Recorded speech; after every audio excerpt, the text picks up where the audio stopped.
Une fois de plus, la prophétie s'est réalisée. S'en prendre à Elon Musk porte malheur. La dernière victime en date, c'est évidemment Nicolas Maduro, car figurez-vous que Nico voulait faire la bagarre avec Elon. Control yourself. That will lead you to failure. Just like this right wing led all American politicians to failure. In the motors, whoever messes with me dries up. Whoever messes with Venezuela dries up in the motors. Do you want to fight? Do you want to fight? Ouais, Maduro voulait vraiment faire un combat de boxe avec Elon. Do you want to fight? We're going to win it. I'm ready. I'm the daughter of Bolivar and Chavez. I am not afraid of you at all. Let's see what happens then. If you want to, I want to in Los Mouse. From where? Ouais, il a un style spécial, Maduro, mais vous savez qu'en France, on a des gens qui l'adorent. Je vais vous montrer ça plus tard. Mais malheureusement, Maduro a dû déclarer forfait à la dernière minute. C'est tellement dommage. Il avait pourtant mis son plus beau jogging. Je suis sûr qu'il était à l'entraînement, prêt à sa bagarre avec Elon Musk. Mais pour notre plus grand malheur, le combat n'aura donc pas lieu. Et je ne sais pas vous, mais moi, il y a quelque chose qui me choque sur cette photo. Regardez bien la bouteille. Est-ce que vous voyez qu'il n'y a pas de bouchon accroché? Alors, je vous le dis, en tant qu'Européen, je suis scandalisé et j'espère que Thierry Breton va intervenir pour faire valoir les valeurs européennes et remettre les points sur les i et les bouchons sur les bouteilles. En tout cas, cette histoire, ça m'a vraiment fait peur pour notre grand leader Emmanuel, parce qu'imaginez si par le plus grand des hasards, Donald soit au courant qu'Emmanuel vit au 55 rue Faubourg Saint-Honoré à Paris et qu'il s'y trouve généralement après 9 heures du soir avec Brigitte. Non mais sérieusement, imaginez s'il capturait le couple en hélico et les foutait en jogging. Alors évidemment, voir notre président en jogging ne nous choquerait pas parce qu'on sait qu'il aime le sport et qu'il est d'ailleurs très musclé. Mais moi, ce qui me fait le plus peur, c'est de voir Brigitte en jogging. Parce que je sais pas vous, mais moi, lorsque je porte des joggings, ben, en général, j'ai, comment dire, la banane qui se voit. Et bon, ça va les gars, rigolez, on déconne, c'est une blague. On sait que Brigitte n'est pas un homme. Et de toute façon, je vais vous dire, elle s'en bat les couilles de ce qu'on dit. Et sinon, au niveau des réactions à l'international, c'était 2 salles, 2 ambiances. En Amérique du Sud, par exemple, les gens étaient globalement très contents de l'arrestation de Maduro. Ici, on voit, c'est à Lima, au Pérou.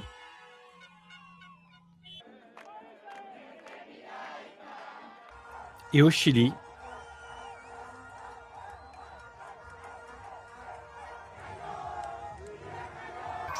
Et en Colombie. Donc au Venezuela, ça chante et ça danse, pendant que en France, eh bien, ça chiale.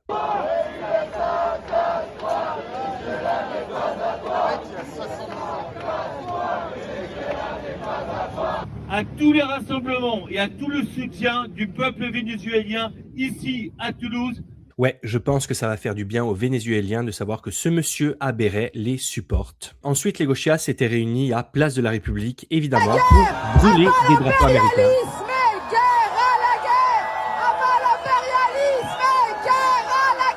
Ah, plus je vois ça et plus j'aime Trump. Et donc, comme je vous ai dit, au Venezuela, ça chante, ça danse, pendant qu'en France, ça chiale et c'est rance. Et comme vous le savez, lorsque ça sent le rance, la LFI n'est jamais très loin et Gourou Jean-Luc a parlé. Pourquoi cet abaissement devant l'Empire? Pourquoi cette servilité européenne qui, une nouvelle fois, s'est manifestée par la bouche de la commissaire européenne aux affaires étrangères? Tout cela est terrible. Que notre pays soit absent de cette façon est inacceptable. Il faut, sans barguigner, exiger la libération et le retour immédiat de Nicolás Maduro, libre au Venezuela. Ainsi, bien sûr, que son épouse, qui dans cette histoire est une sorte de capture que fait l'Empire pour impressionner ses adversaires. Franchement, c'est beau. Je vous avoue, j'ai chialé. Il était triste, Jean-Luc. En même temps, c'est une sale période pour lui qui soutient le dictateur vénézuélien, les mollahs iraniens, les djihadistes du Hamas et les miliciens du Hezbollah. Voilà, donc la LFI était évidemment présente pour pour manifester leur soutien.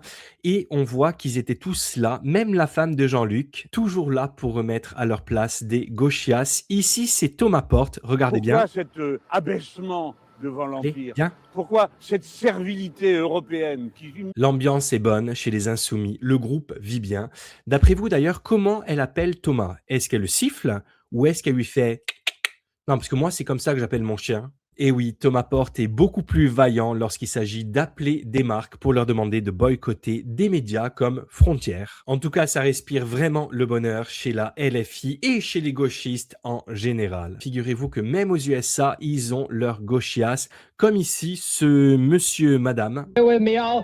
Hands off Venezuela!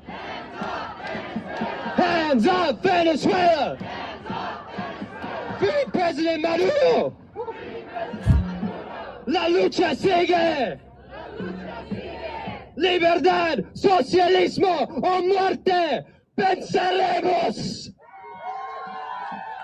Une petite pensée pour l'ingénieur du son. En tout cas, moi, quand je vois ça, j'ai presque envie de devenir une gauchiasse. Presque. Bref, on va redevenir un peu sérieux. Donc, cette attaque des États-Unis a été vraiment rapide et surtout efficace. Ici, quelques images. Et là, vous voyez carrément les hélicos américains au-dessus de la ville de Caracas.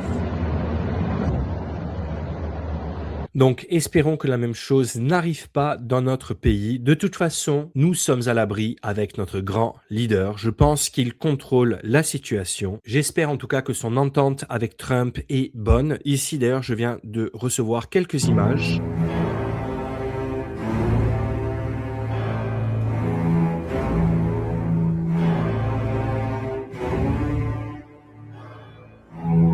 Non, en fait, je suis pas sûr pour tout vous dire. Surtout que Elon Musk s'est remis dans la partie. Il a dîné hier soir avec Donald et Melania. Donc, sale temps pour les gauchias. Mais rassurez-vous, il n'y a plus que 3 ans à tenir. Allez, on va finir avec quelques réactions. Donc ici, c'est De Villepin qui nous dit que les Vénézuéliens meurent de faim, mais qu'il ne fallait pas intervenir. Nicolas Maduro est à la tête d'un régime qu'il a mis en faillite. Un pays richissime, un pays pétrolier, un pays qu'il a mis en ruine, un pays qui connaît depuis des années une catastrophe humanitaire absolument sans précédent pour cette région. Donc Avec vous saluez 8 millions... son départ ou vous condamnez Alors, cette opération?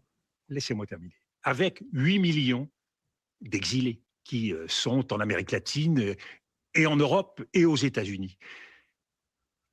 Et bien sûr, une complicité avec un certain nombre de trafics et donc complicité mafieuse. Est-ce que cela justifie une opération comme celle-ci? Clairement, non. Donc en gros, les gens meurent de faim, il y a 8 millions d'exilés, ce qui est énorme pour un pays comme le Venezuela. Maduro et son régime participent au narcotrafic, mais il ne fallait rien faire. Alors pour moi, la meilleure réaction, c'est celle de Javier Milei. Je vous la mets à l'écran de suite. Voilà, c'est ici. Et on va demander à Grok de nous la traduire en français. Donc le président argentin dit: en des jours historiques comme celui d'aujourd'hui, nous pouvons vraiment voir de quoi sont faits certains dirigeants et formateurs d'opinion. D'un côté, il y a la démocratie, la défense de la vie, de la liberté et de la propriété. Ce sont des valeurs que beaucoup prétendent défendre, mais qui ne défendent que lorsque cela leur convient. De l'autre côté, il y a ceux qui sont complices d'une dictature narco-terroriste et sanglante qui a été un cancer pour notre région, en propageant la maladie du socialisme du XXIe siècle avec sa misère et sa mort consécutive. Il n'y a pas de demi-mesure ni de zone grise ici. On est soit du côté du bien, soit du côté du mal. Et tous ceux qui ne défendent pas aujourd'hui la cause de la liberté bec et ongle font partie du problème et non de la solution. Nous célébrons la chute du dictateur narco-terroriste Maduro. L'Argentine est prête à aider dans la transition vers une Venezuela libre, démocratique et prospère. Vive la liberté. Javier Milei dit la tronçonneuse ou le coupeur de tête. Donc, est-ce que c'est une bonne chose ou pas? L'avenir nous le dira évidemment, mais à voir la réaction de nombreux Vénézuéliens, je pense que oui, c'est une bonne chose pour ce peuple. Évidemment, il faut se méfier des images que l'on voit sur Internet. Beaucoup ne datent pas du week-end dernier ou ont été faites avec de l'intelligence artificielle. Mais on a vu beaucoup d'autres images, comme ce manifestant vénézuélien aux États-Unis, s'offusquer de rassemblements pro-socialistes, comme on a eu en France avec la LFI, et en leur disant qu'ils ne savent pas de quoi ils parlent. Ici, on nous dit, mais croyez-moi, c'est le genre de post que j'ai vu des dizaines de fois, que la foule, composée principalement de militants blancs de gauche, l'a encerclé et tenter de le faire taire. Comme on a coutume de dire sur cette chaîne, le gauchisme est une maladie mentale. Et en conclusion, je vous dirais que je ne sais pas si ce qu'a fait l'administration Trump est juste ou pas selon le droit international, mais lorsque je vois la réaction des gauchias aux quatre coins du monde, je me dis que ça ne doit pas être une si mauvaise chose.